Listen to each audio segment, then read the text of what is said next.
So we have been here for 150 years and we're having our celebrations in May.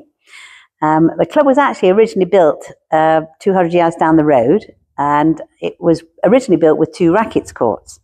If that was still the case, we probably wouldn't be here now. But we were very luckily compulsory purchased by the British Rail, by the railway, and they rebuilt us up here 2 years later. And they built us then with 1 real tennis court and 1 rackets court. So that's why we're here now. And like I say, we have got our celebrations at the end of May. We've got a week's full of celebrations, which we're all really looking forward to. So the activities available here are, we've got real tennis, obviously. Real tennis is called real tennis because it's the original tennis. And it's was started off by the monks in the 1500s.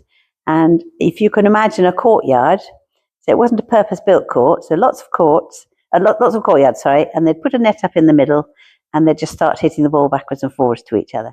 When you actually see the real tennis court, you'll see it's got roofs around the 3 sides of the court, and that's because you have to hit the ball up onto the court when you serve, for example. I've worked here for 35 years, so that'll be in April, 14th of April. They call me the general manager, but I am the general dog's body in this building. So I do a bit of everything. We used to be the big building here, and now we're the very small building. We've got all these apartment blocks that have been built up around us. All these buildings around us were owned by businessmen and who had their own businesses, and then they would come here and join the club. So the club was thriving in those days, but it's not the same anymore. And obviously a lot of people don't work in Manchester anymore. They don't work for themselves, they work for other people, so they don't have that long for their lunch break.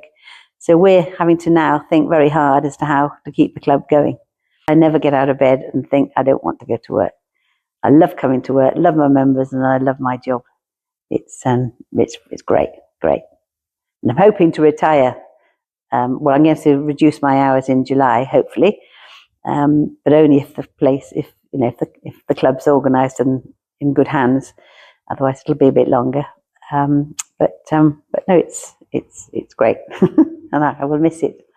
So anybody can come and join, but I always say to them, come to the club.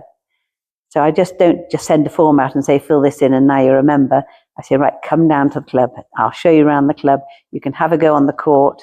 You can meet the members, and then you can decide if that's what you want to do. The reason I love COS is because, well, it's Karen, basically. She's like having another member of staff, basically. So it's like having that other department I don't have to get involved with. I just ring her up. She's hands-on all the time. I know she teaches me things all the time. My tax codes, I seem to use the wrong one every single quarter. Oh, I remember, I won't do it again. I will say to her, I promise I won't do it again.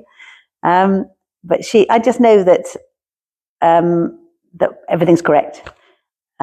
She knows the members. They all know Karen. When she's gone at the end of my quarter, I just think, oh, it's like a big sigh of relief. Oh, all sorted, and I know everything's right and everything's spot on. And that's what she does for me. So, yeah, never thought of going anywhere else. I couldn't manage without her, really.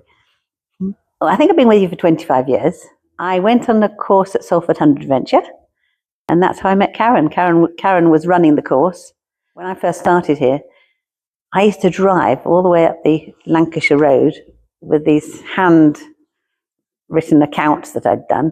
I used to take them once a month, I think it was, this accountant on the Lancashire Road, drop them off. Then I used to have to wait for them to do the invoicing. And then it was very frustrating. They would make any address changes or any amendments to any members' details. And then a week or so later, I'd go along and collect them, bring them back, and then send them all out to the members in the post. And that's how so it was just hard work. It was just ridiculous. So I said, well, why don't we bring it in-house? So that's when I spoke to Karen. I actually asked Karen the other day to give me a list of how she thinks this club should be moving forward. And so she's done that for me. So again, all done. I've spoken to Joseph Holt's Brewery, who our president, that's his company, and he suggested we put the two together because they both do different things but would work together. So he'd be able to do the installation. Karen would do all the computer side of it. And that's how we're going to be moving forward. So we won't be on Sage, we're going to be using QuickBooks, as recommended by Karen.